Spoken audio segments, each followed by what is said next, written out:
Good evening. My name is Jim Clay. I'm the president of the Bank Street College Alumni Association. And Nancy says I need to speak louder, which means I need to stand closer to the mic. No one's happier to be here than I am. It is my pleasure to welcome you all to this very special Alumni Awards ceremony, which celebrates outstanding alumni and Bank Street affiliates, their accomplishments and their dedication to education. The very first BASCA Alumni Awards ceremony took place in 1997 and has been an annual tradition for the Graduate School's alumni community. Every year we honor amazing individuals who are working in different ways to make an impact on the field of education. I think you'll find that it is an inspiring evening. It's my further pleasure to have the honor of introducing Bank Street's president, Shale Polako-Saransky, a 2000 graduate of the Principals Institute, an alum himself. Woo! Yes. Followed by Dean of Graduate School, Cecilia Trout. Shale. Evening, everyone. It's great to see you here. Welcome to our awardees tonight and your families, and to faculty and other friends of the college. I wanted to just share a few updates on exciting work that's happening at Bank Street right now, in case you haven't heard. One of the things that we've really been focused on over the past 5 years is trying to figure out how do we take what we know deeply about how children learn and how adults learn and infuse that as broadly as possible in public settings here in the city and more broadly across the country. And part of the intention there is to create a context for both the children that educators are serving in those settings, but also for our alumni who often are working in those settings, to remove some of the most challenging and difficult obstacles that get in the way of good instructional practice. So I'll share just a few exciting things that happened this year that I'm really proud about.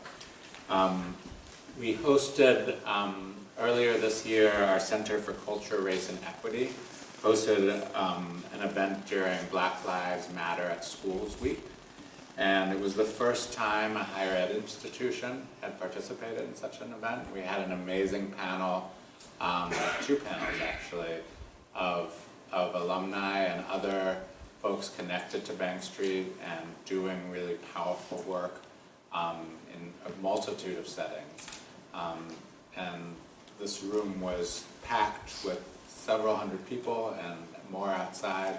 And it was one of those moments where it feels like some of the issues that have long been sort of swept under the rug in schools and in child care centers and museums were finally coming out into view in ways that people could really work on them and work to change them.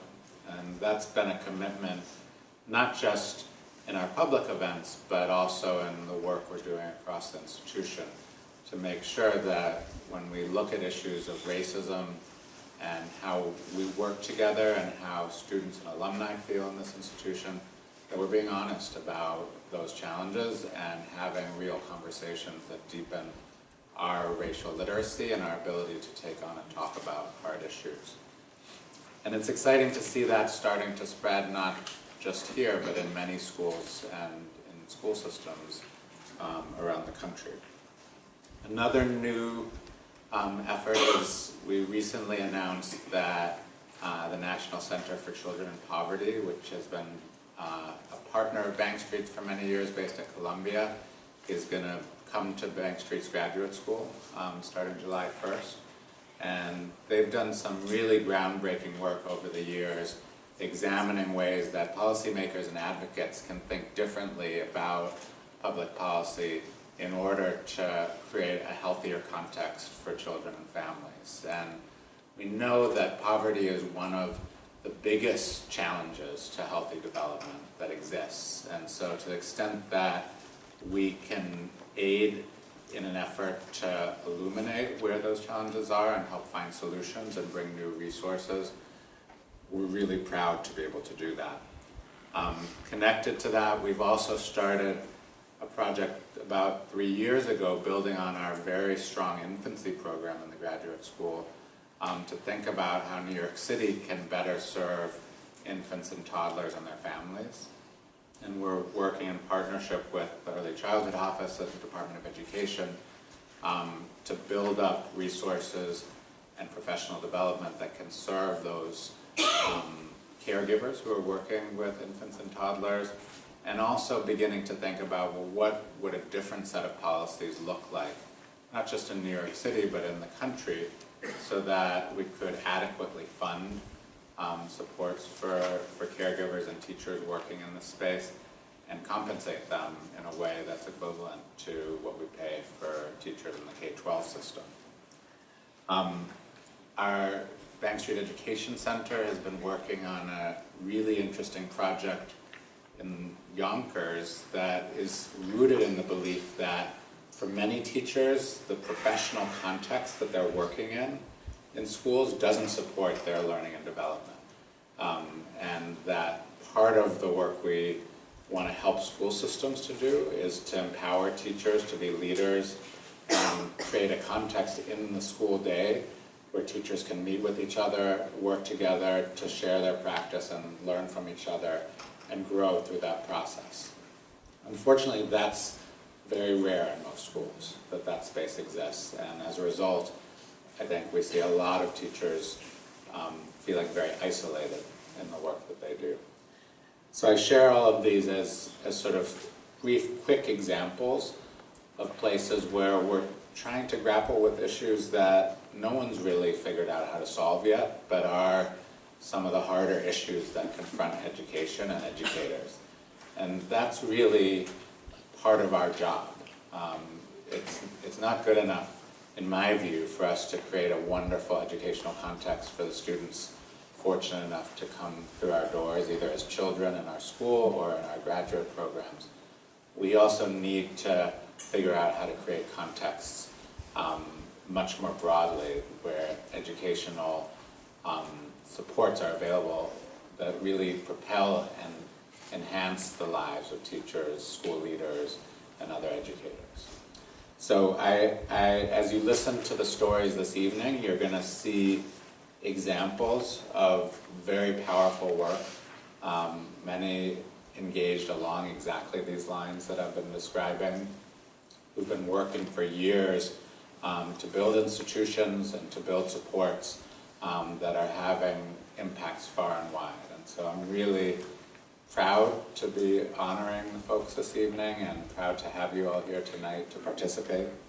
I want to make a special thank you to the BASCA board. This is a labor of love for the folks involved in our Alumni Association. They've put a lot of thought into selecting these awards and helping to prepare this evening and do great programming both here in the city and beyond all through the year. I also want to particularly mention the Alumni Social Justice Committee for a great year of volunteer service. So thanks to all of you and welcome. And now let me pass to Cecilia, Dean of the Graduate School. So greetings from the Graduate School. This has been a very busy year in the Graduate School and with faculty. In the context of all that Shale described, we have our own projects. So as you know, Bank Street is known for its face-to-face pedagogy. But we have experimented with the Child Life Program and math leadership faculties in developing online programming. And this year, faculty have spent much time translating courses into the online format. And this coming fall, we move into this new territory and launch 2 programs in teaching and learning and 2 in leadership. Another adventure we undertook was with funding from the DOE. We developed a mastery-based early childhood degree program that will enable experienced early childhood teachers to earn their teaching certification. And 21 enthusiastic teachers will begin this new approach to a Bank Street education in July. And we also in the fall will launch our TESOL residency program, With this program, we are working with a network of high schools, the International Network of Public Schools, and 2 charter elementary schools, where students will be placed for full-time supervised work. On another tack, as most of you know, the developmental interaction approach is one of Bank Street's hallmarks. However, it is sometimes difficult to explain this approach to someone who has not experienced it. So, with the funding from a generous Bank Street trustee, over the past year and a half, faculty have developed 2 videos that show us what the developmental interaction approach looks like in practice. There are 2 films, one shot in the K-1 bilingual inclusive classrooms at Castlebridge School, and one shot in the 8th grade classroom here at the School for Children. And we are beginning to show these films and explore their instructional uses. So I hope that many of you have a chance to see them and help us think about how best to get them out. One aspect of the context for all this work is our continued work on social justice and racial literacy. The Faculty Inquiry Group into Race, as it impacts our practice, continues strong. And this spring, students presented their work on decolonizing their curriculum. This fall, our convocation speaker is Django Paris, a developer of ideas around culturally sustaining pedagogy. And I invite you all to attend that convocation. Finally, a special thanks to Jim Clay and Labiba Abdul Rahman. For both, this is their last term on the BASCA board. We are deeply appreciative of their years of service. I thank them both for being a welcoming presence to me 4 years ago when I was first here at Bank Street and coming to board meetings to learn the work of BASCA. So thank you very much.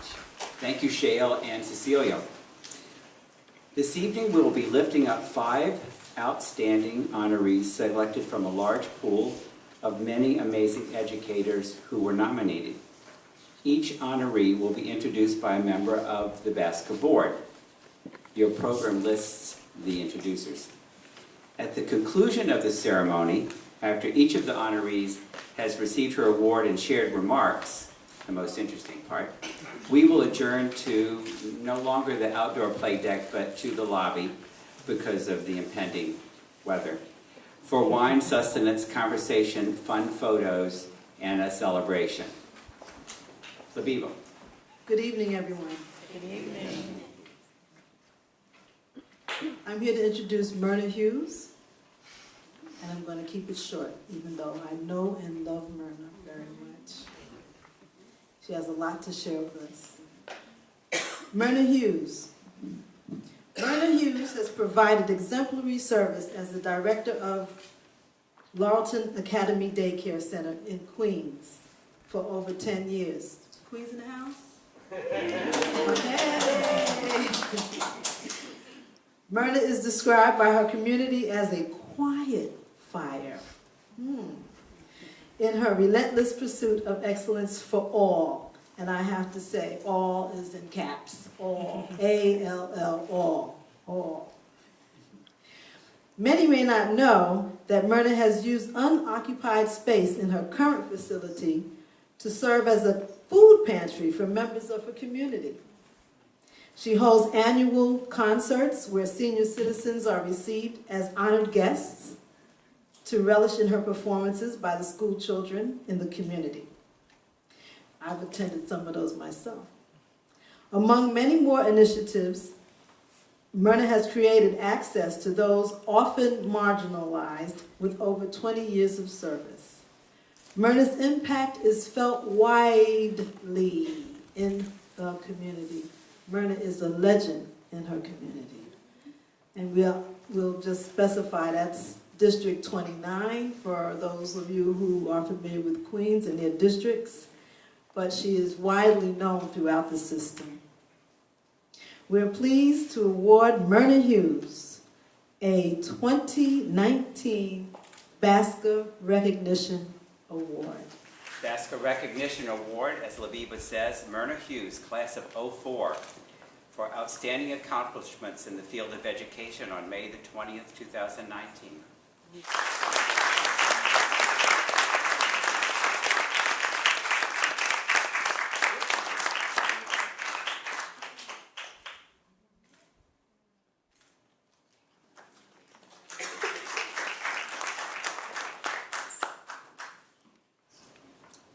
It was the year 2004 when I was to first present my independent studies or my thesis, but never got the opportunity to do so because of the devastating loss of one of my teachers. I had everything all planned, ready to go, but my mind was foggy and my feet would not allow me to grace this present stage. But here I am today, 15 years later, with a clear mind and feet ready to grace this stage again. And I believe I'm ready. Before I begin, let me first pay respect to my fellow awardees. My biggest supporters, you know who you are, the Bank Street alumni, and my mentors, Labiba, Kathy, Ms. Ramos, and also Denise Prince, my then advisor at Bank Street. I know you're in the audience, Denise, so I'm now given a second chance to grace the stage. Destiny, Mama, look where you are calling. I want to rule my destiny. A song sung by a reggae entertainer of my roots, Jamaica. I believe that all this here is destiny. As a young child, around the tender age of 4 years old, there was this burning fire in me to teach. My dream was to be a teacher. Every evening after basic school, I would play school with my younger cousins. And of course, I was the teacher by choice. Now looking back at my age then, I was just the age of the pre-kindergarten students with whom I worked. My cousins loved to play school with me, and I think one of the reasons was that they were getting lessons taught to them that their teachers hadn't introduced to them as yet. So they were always the top in their classes. With excitement, eagerness, and attentiveness, they obediently sat on the steps of the veranda almost every evening waiting for me.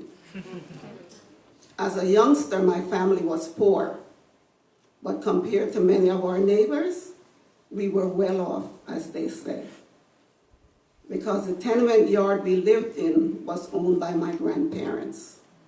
It was a yard in the Caribbean, full with aunts, uncles, mothers, fathers, cousins, brothers and sisters, and tenants. Even though the adults didn't have any college education, they knew going to school was a priority. I can recall the uncle who sat with us each night and talked to us about universities such as Oxford and Cambridge in England, universities he dreamed of and encouraged us to dream. He would test us in general knowledge, and I vividly remember him telling stories to us. Uncle's son, Clifford Davis, was the griot in my family. We knew many of the Anansi stories, as well as a great deal of Aesop fables. Looking for a better life overseas, my family, including my aunts and mother, began migrating to the United States. My mother arrived there in the year 1971 on a visa and overstayed her time. I too granted a visa and entered this country in April of 1975. I overstayed my time as well.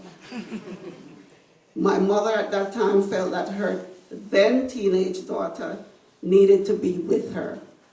Isn't it funny how most parents think alike in wanting their children to be with them? I believe she would have done it again and again and again if she had to. In my little island of Jamaica, we believe in sharing one banana I was enrolled that fall at Bishop Loughlin Memorial High School as Erasmus Hall High School denied my entrance because of not possessing a green card. My mother at the time was able to save up her salary from her several domestic helpers' jobs to pay my tuition. It was $800 at that time, a year. After my first year, I transferred into Boys and Girls High, realizing I didn't need to show a so-called alien card.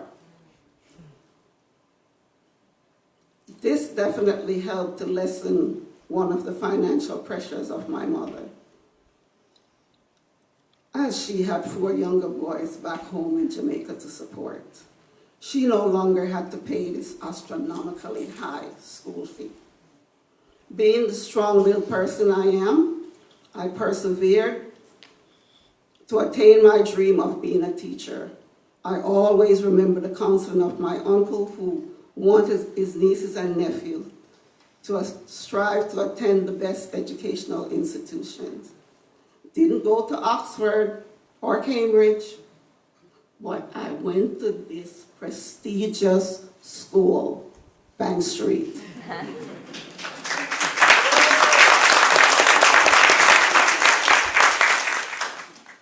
In my observation of this current heart-rending situation of children placed in camps and being monitored by ICE due to not having permanent residence, it saddens me. I could have been one of them. I could have been one of those students. I often see myself in them.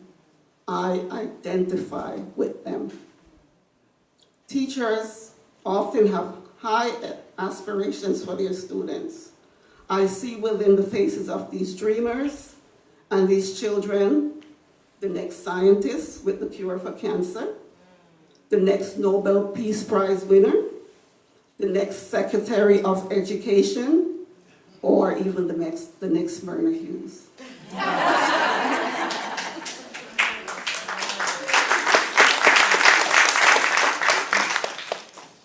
I'm standing here this evening believing that my mentor, Dr. Luberta Mays, who received this same award some years ago, is with us in spirit. Luby, your spirit is among us as a true Bank Streetite. You would be proud. So I proudly accept this award on behalf of you and all the dreamers of today. That was beautiful. Thank you. Hello, everybody. Hello. I have heels on. I don't usually have this issue. My name is Margaret Ryan, and it's a pleasure to be here. I'm introducing a wonderful woman that we'll hear a lot more about in just a moment, Saralinda Lichtblau. She's a visionary leader who has successfully curated public programs around museum education for children and for adults. She is currently the Assistant Director of Education at the Hudson River Museum, where she leads and manages the education department and focuses on creating and implementing programming for diverse audiences, both for school programs and for the public at large. She collaborates with Yonkers Public Schools and other districts throughout Westchester. She has been awarded throughout her career for her dedication to providing the communities in which she lives, works, and teaches in access to museum programming. We're very pleased to award Saralinda Lichtblau a 2019 BASCA Recognition Award. So this is the BASCA Recognition Award for Saralinda Lichtblau, class of '03, for outstanding accomplishments in the field of education, May 20th, 2019.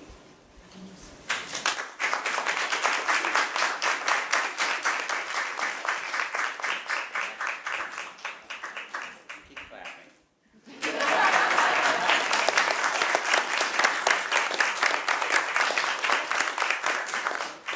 So much. Thank you, Jen. Thank you so much, Margaret. And Myrna, thank you. Good evening. President Polikoff-Saransky, Dean Troff, members of the faculty, my esteemed fellow honorees, colleagues, family, and friends. On a winter morning in 2008 at the Hudson River Museum, I stood in front of an enormous multi-panel painting by the American artist Tony Robin. He's a member of the pattern and decoration movement and a pioneer in the computer visualization of four-dimensional geometry and quasi-crystal space. In his dense acrylics, Mr. Robin conflates geometric motifs from Persian architecture with others from Japanese silk kimonos. Before me were 30 fourth graders. How would they make meaning of this esoteric work of art? I'd spent weeks scrutinizing the complex shapes and patterns, trying to connect what I knew to be true with what I felt to be real. One by one, children came up to point out their observations. Pretty standard stuff, lines, shapes, colors. Then this little boy got up and pointed to a space on the canvas. Look, a circle. Dubious, I followed his pointed finger. Nothing. I looked again from a different angle. Nothing. Still nothing. Finally, from another perspective, it jumped out at me. In all the time I'd been studying this work, I had never seen that circle, which was the center of all the lines and shapes and colors in that composition.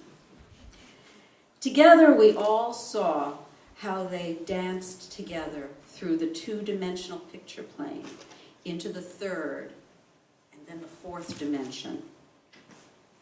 I turned the lesson over to him. and his teacher later told me that all year she had been trying to figure out what to do with him in class.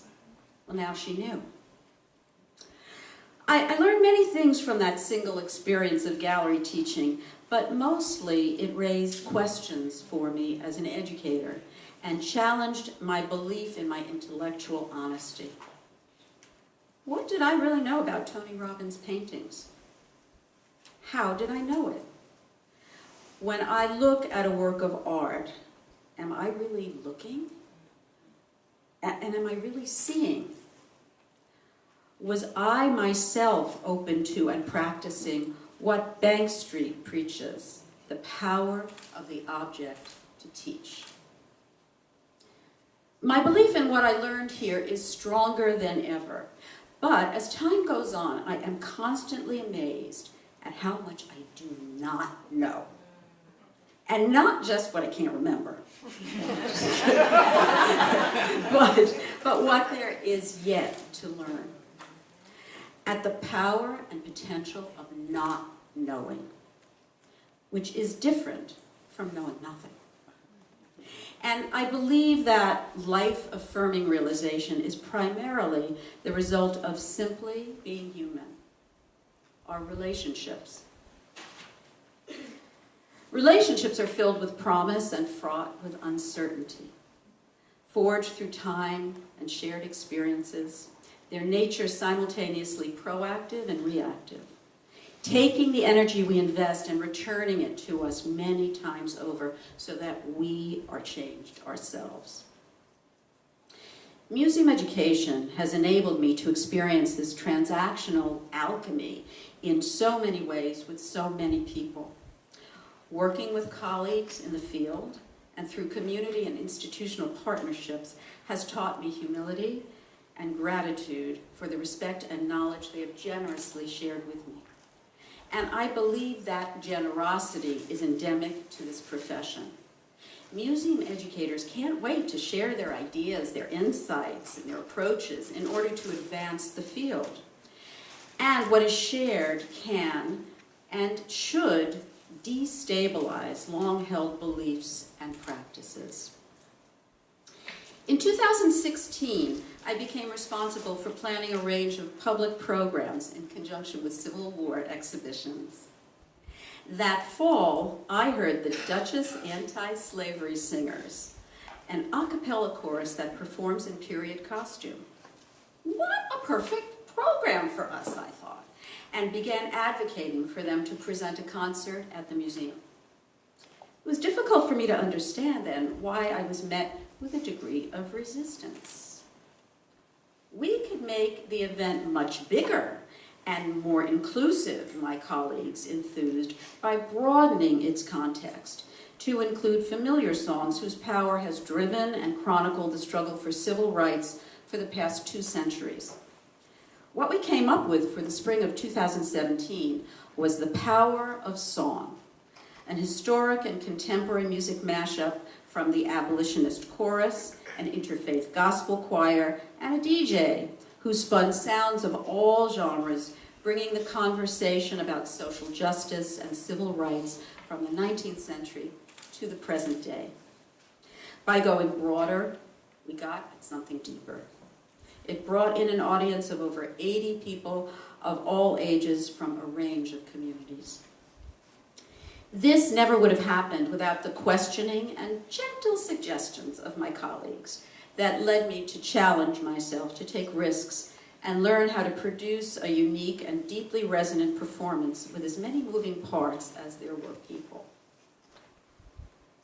Partnering with schools has afforded me the opportunity to collaborate with a diverse range of talented, creative, and committed individuals. Every encounter is a discovery, a dance, a negotiation with a unique chemistry and dynamic. With children and adults alike, we construct an ad hoc democracy in which every voice is validated. Constantly choosing our own adventure, we embark on a journey together toward an ever-changing destination, informed by the inquiry in which we are all engaged. Not knowing where our questioning may lead, our shared sense of disequilibrium requires trust and ultimately builds empathy as we come to see ourselves in who was once the other. And amid this trust, we may continue to embrace the not knowing. Thank you, Labiba Abdur-Rahman, for so kindly nominating me for this honor, and the Alumni Association for thinking me worthy to stand in this august company. Thank you to my patient, loving, and supportive husband, my children, and my parents, who somehow always believed in me, and to my amazing, brilliant colleagues. Thank you.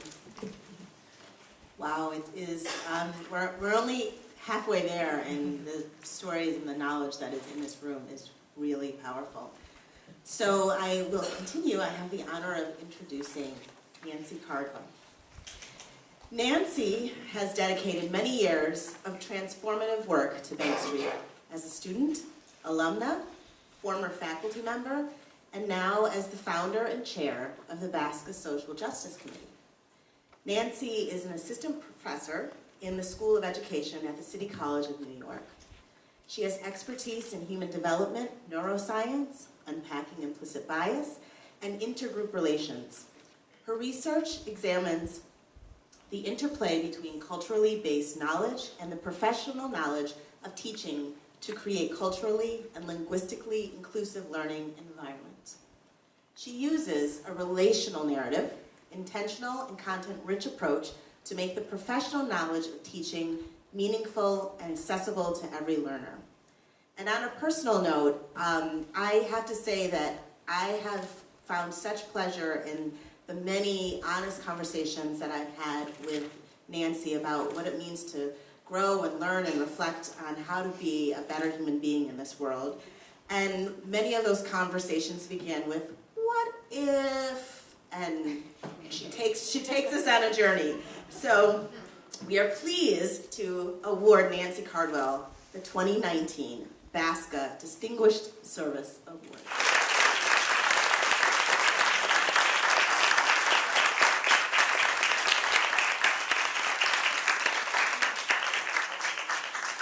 So, as Erica said, the BASCA Distinguished Service Award to Nancy Cardwell, class of 1988, for the same year. I was only 5. For outstanding dedication to Bank Street College and its alumni, May 20th, 2019.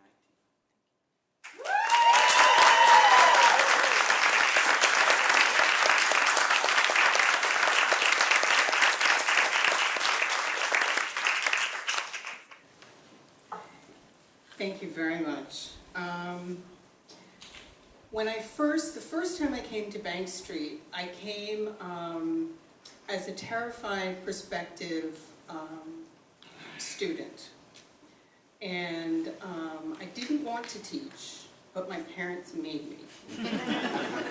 I wanted to be different.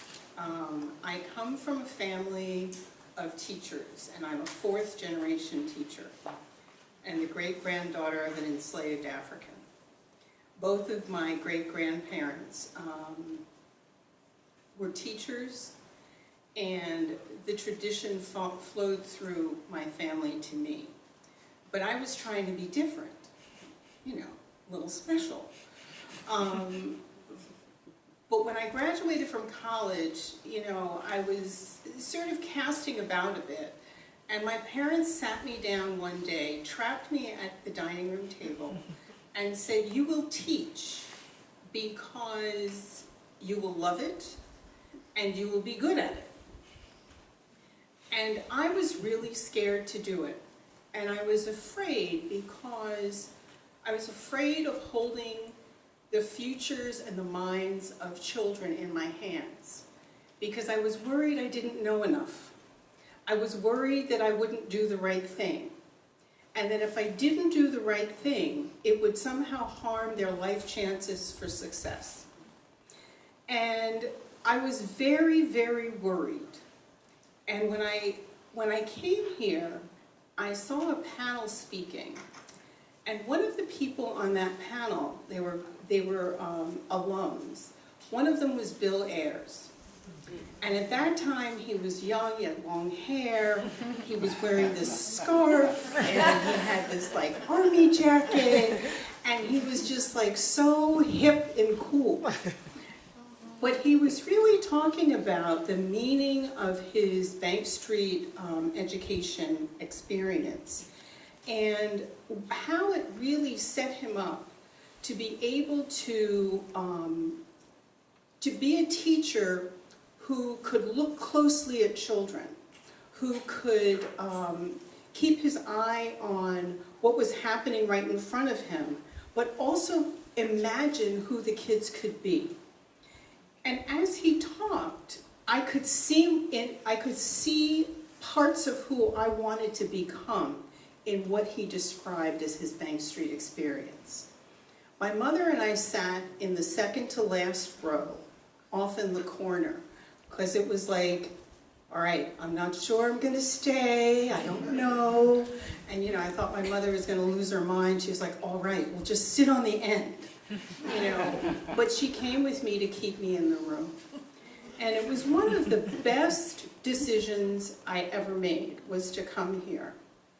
I applied late, and I was very lucky to have Leah Gelb interview me. And we sat in her office at the table and had this very deep, thoughtful conversation. And I remember so clearly getting a phone call from the dean, leaving on my voicemail message, you know, that I had been accepted. And I was so touched and moved by the fact that the dean took time in August to call me personally to say, yes, you know, we'd like you to join the class in the fall. I share this to say that Bank Street has sort of provided a nexus for me. It's a place I come to when I'm in transition. It's a place I come to when I want to work something out, try something new, and take some risks, and grow my practice. And I've been very lucky to have been supported here in that. The work that I've been doing with the Social Justice Committee most recently is really the culmination of a long career of work in terms of mining stories, finding ways to connect. I often return to Lillian Weber's work, where with the way that she described teaching as noticing, joining with inquiry, joining with, and following after the learner. In some ways, it sounds like a very simple approach to teaching, but really it's extremely difficult. It requires us to have faith in the learners that they want to learn. It requires us to have the courage to not have all the answers.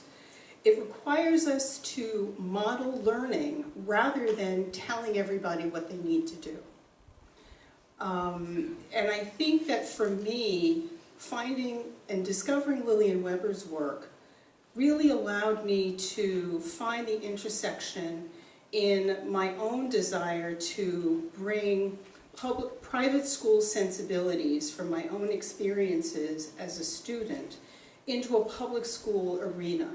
So as a teacher, I taught in Central Harlem, and now I'm teaching at City College.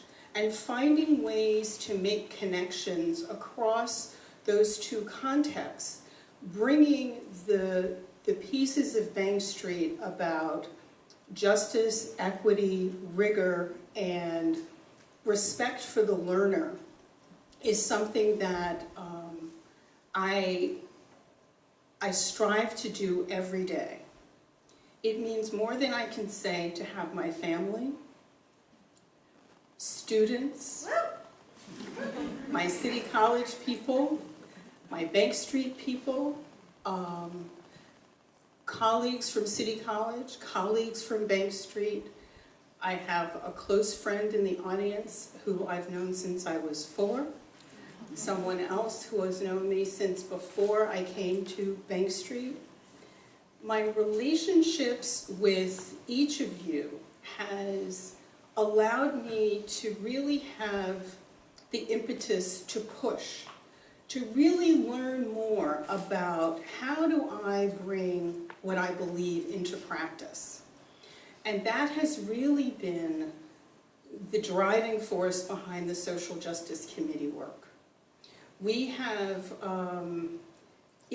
the graduate school engaged, the faculty has been engaged in an inquiry process over a number of years. And as a way to complement and extend that work, I sort of saw that the alumni are actually out in the world doing the work, bringing it into the world in different contexts. And maybe we could provide some support in terms of pooling our knowledge and pooling our experiences so that we could not only inform what's happening here in Bank Street, but that we can also inform what's going on out in the world. I think the thing about noticing that's so profound is that we can see when children are suffering. We can see the moments when they feel shamed. But do we notice it, but do we know how to respond to it? How do we make them feel whole? How do we make them feel included, a part of? The role of story and the role of being seen and known and heard and valued every day is a very difficult thing to achieve for teachers, particularly if we don't really push in teacher education and in professional development and inside schools to really help provide the supports that teachers need to enact that.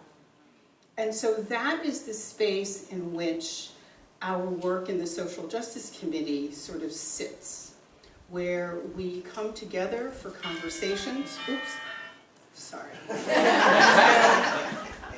And we come together to really explore those questions, develop practices, share them out, and revisit them.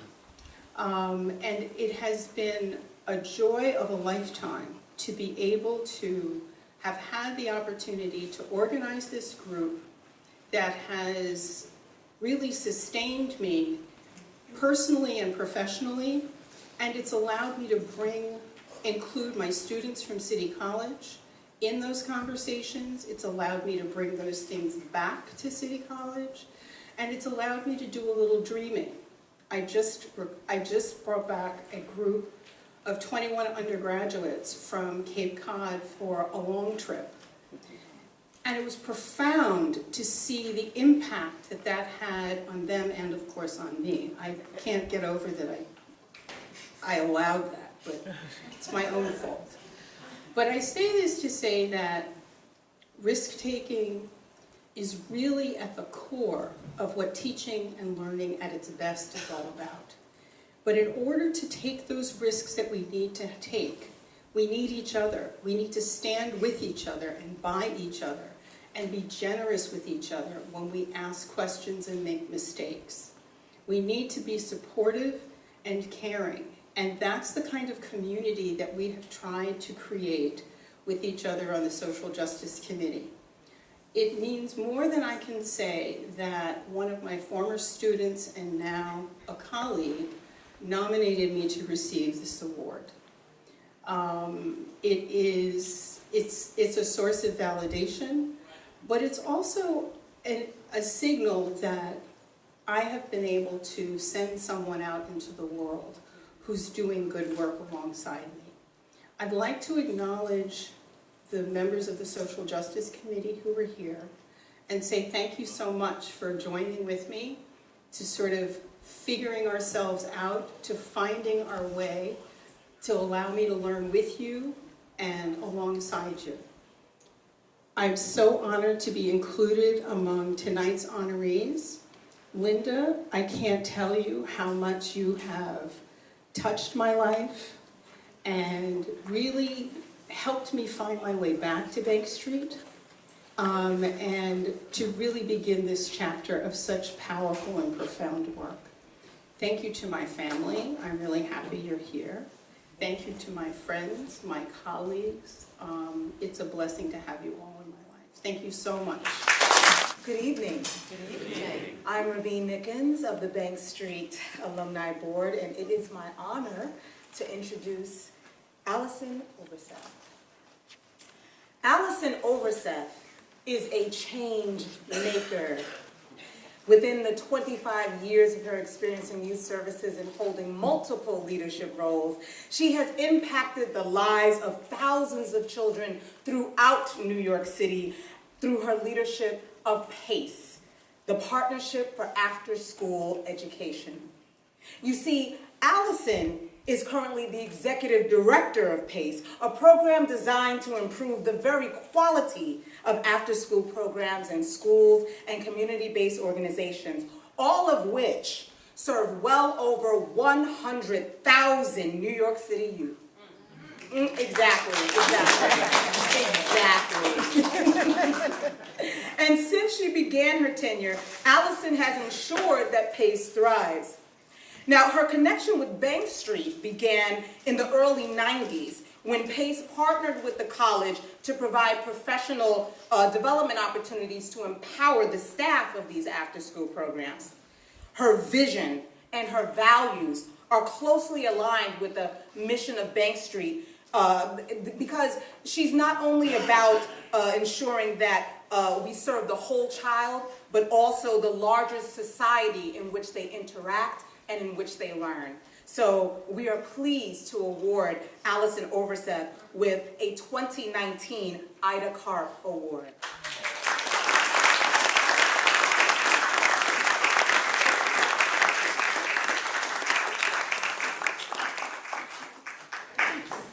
Well, first let me say, in case you don't know what an Ida Carp Award is, let me explain it to you. It's presented by the Alumni Association to a friend of the college, not an alum, to honor their consistent and outstanding dedication to Bank Street College's philosophy and long-term goals, in case you didn't know.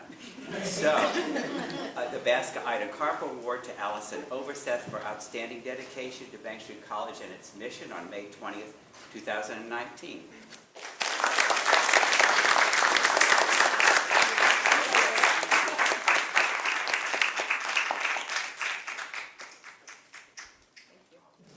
Thank you for that enormously generous introduction and things to talk about, I can tell.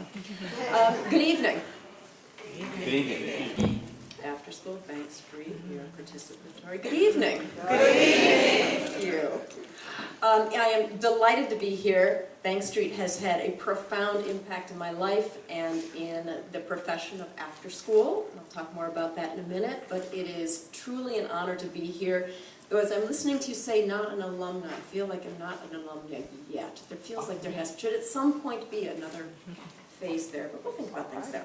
It's like there's too much good at Bank Street to ignore.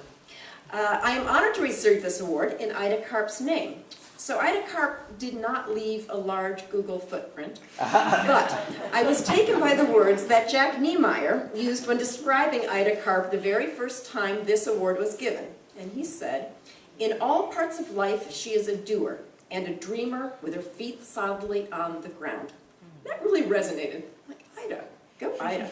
So I am honored to be honored in her name, and I am also honored to be here at an institution that would think to honor such a woman with this award. So this is just all good. I have to thank Fern and Carol Hillman, who behind the scenes have changed my life in so many ways, behind and in front of the scenes. But I know both of you had a lot to do with my standing here this evening, and I thank you for that. But probably more importantly, you had a lot to do with the accomplishments that even got me to be considered for this award, and I really thank you for that. So it has been, of the many graces that Bank Street has given to me, the introduction to Fern Kahn is chief among them.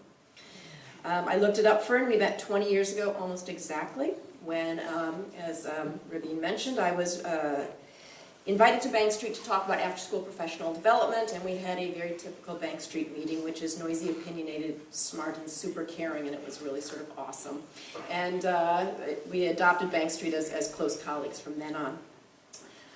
The Partnership for After-School Education works to improve the opportunities available to young people living in poverty in New York City. And we do that, much like teacher training, by working with the adults in children's lives. So working with the professional after-school educators who with the skills and resources can help produce extraordinary outcomes with the young people in their communities. We are a network of 1,600 community-based organizations, about 100 colleges and universities, corporations, city and state lawmakers, and fundamentally, anyone who could help influence the outcome for a young person. We all know that young people need every opportunity to thrive. They need mentors, they need solid education in school, but they need also those out-of-school opportunities that can help to connect them to their world in a way that can allow them to imagine and to thrive and to hope and to dream and to achieve. And I look at the early language and perspective of Lucy Sprague Mitchell.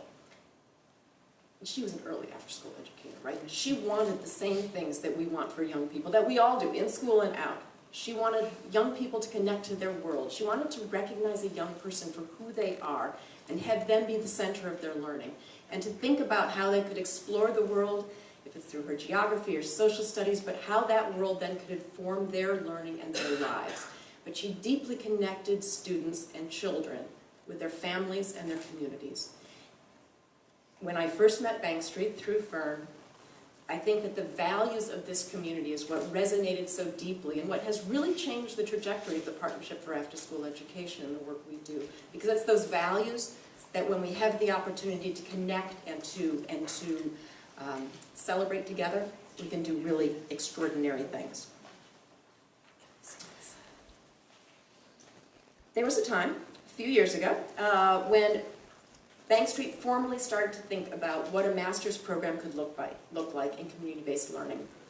And I was invited into some of those conversations, and I came at that from two directions. One, wow, how awesome.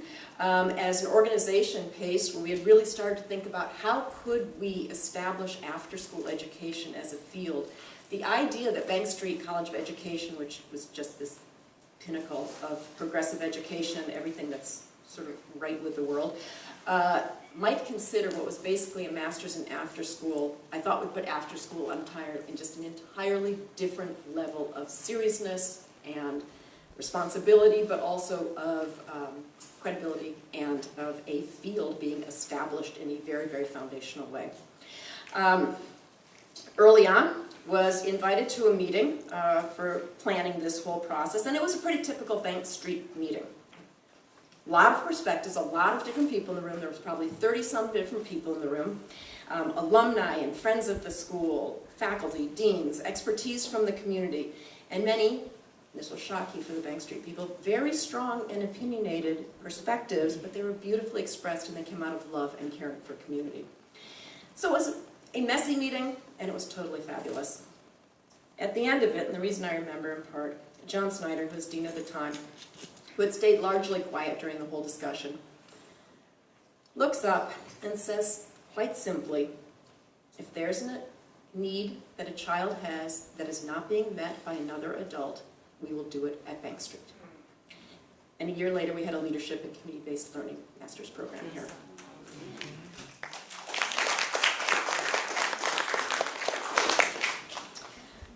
Several years later, Rima Shore called and invited me to teach the foundational course. And I say invited, I had to interview for it. It wasn't easy. And it was when one doesn't want to disappoint Rima. So there we go, I got the gig. Teaching at Bank Street twice has remained two of the most shining moments of my career. I will be grateful to Bank Street for giving me this opportunity. I come from a long line of educators, and so I took my lack of teaching experience pretty seriously. If you ever want to take a major risk in life, you want to do it at Bank Street. It's an asset-based approach. I'd call someone and say, I don't know how to put together a curriculum. And say, yes, but you know all about how communities can impact children's lives. I'm like, yeah, but we probably need a curriculum. But, I sort of say, I'm not really a lecturer. Is it okay? We had sort of a facilitated discussion. Well, you don't know that, but sure, you know how leadership development works in after-school programs. So, yeah, I do. So to have the Bank Street values behind me allowed me to take a really big risk that I would not normally have taken. And through that, I had the grace of teaching here. And probably the most important thing was connecting with the students here. Some of whom are here. Hello, Anju, I see you up there filming. Hi. And some of my other students are here. The students were extraordinary in the Leadership and Community-Based Learning Master's Program here. They were deeply connected with their communities. They still are deeply connected to their communities. And they were really looking at, as emerging leaders, how they could get to the next level of having deep impact in some of the most impoverished communities of New York City and elsewhere, on the East Coast in particular was their demographic area. I learned enormously from them. We dove deep on really complicated issues. We reflected on our personal and professional experiences. We dreamed and planned for how we could strengthen communities and how we could really reach a child. Not a big statistic of children, but a child. My students were my teachers then, and now they're my colleagues. And there is just nothing better than bumping into people that you sat in one sort of position in a room, and they are now absolutely mentoring me. And we are colleagues and sharing resources, and better things are happening for children because we've had this opportunity to learn together. So I guess I want to sum some of that with just the power of networks and the power of mentoring, and they're combined in ways that people don't, I guess, always necessarily see. Because of the network and the strength of building a network, PACE became involved with Bank Street. Bank Street became involved with after-school programs. Bank Street decided to invest deeply in communities.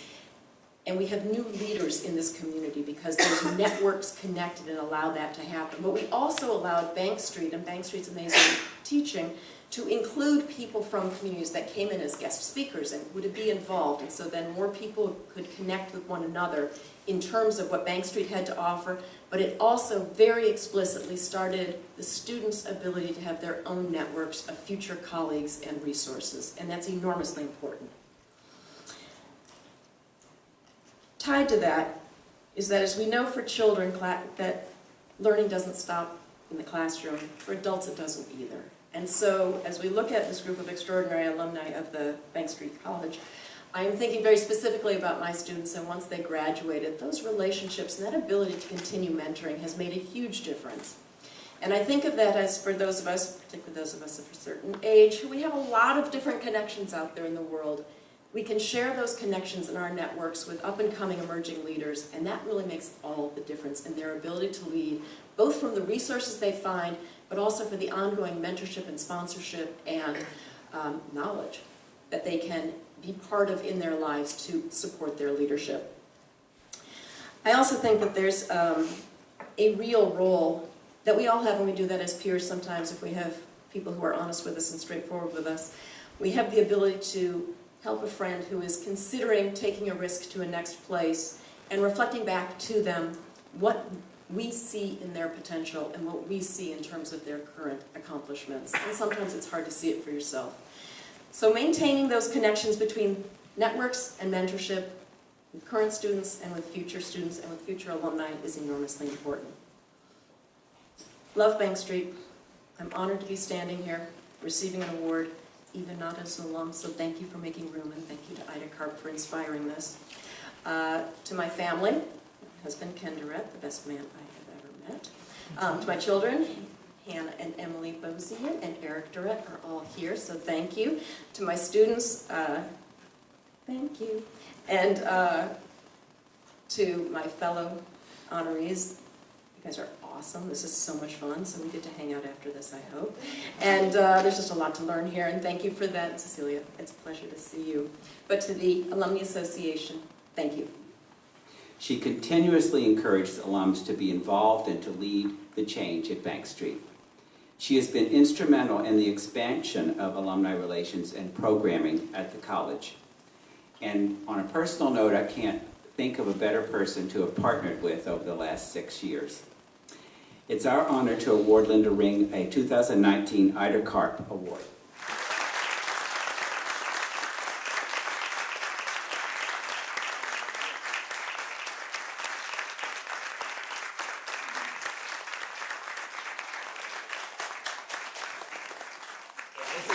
This is the BASCA Ida Karp Award for Linda Reing for outstanding dedication to Bank Street College and its mission, May 20th, 2019. Thank you, Jim, for your kind words and your long-time dedicated volunteer leadership and your long-time collegiality. There was a lot that we got done that we couldn't have got done if we weren't able to work together so well. Good evening, everyone. It's an honor. It's an honor to share this podium with these outstanding leaders, Nancy, Myrna, Saralinda, and Alison. Congratulations on your well-deserved recognition for all that you do every day for children and families. Wow. I thank the Alumni Association Board, known as BASCA, for your ongoing commitment to provide the alumni and student community with initiatives and programming that reflects the interest of all, and for the respectful, generous collaboration that you always offered in all of the work that we did together. I thank my beloved colleagues in development and external relations and in the graduate school, the Bank Street Education Center, and throughout the college for their unflagging support of our alumni work. Thank you, Cecilia. Thank you to Ashley Arana, who may be outside sitting. Your skills and cool calm, along with your fierce commitment to promoting equity, have helped us make great strides during these extraordinarily productive 2+ years. I've worked with Bank Street Graduate School alumni under 3 presidents, 3 graduate school deans, and 3 vice presidents for development, always with the goal of enhancing diversity and representation on the alumni board and in its programming. I'm grateful for all of the support we've received in building our vision. In this work geared to representing all voices and experiences, it's essential to thank 2 people whom we've sadly lost in recent years.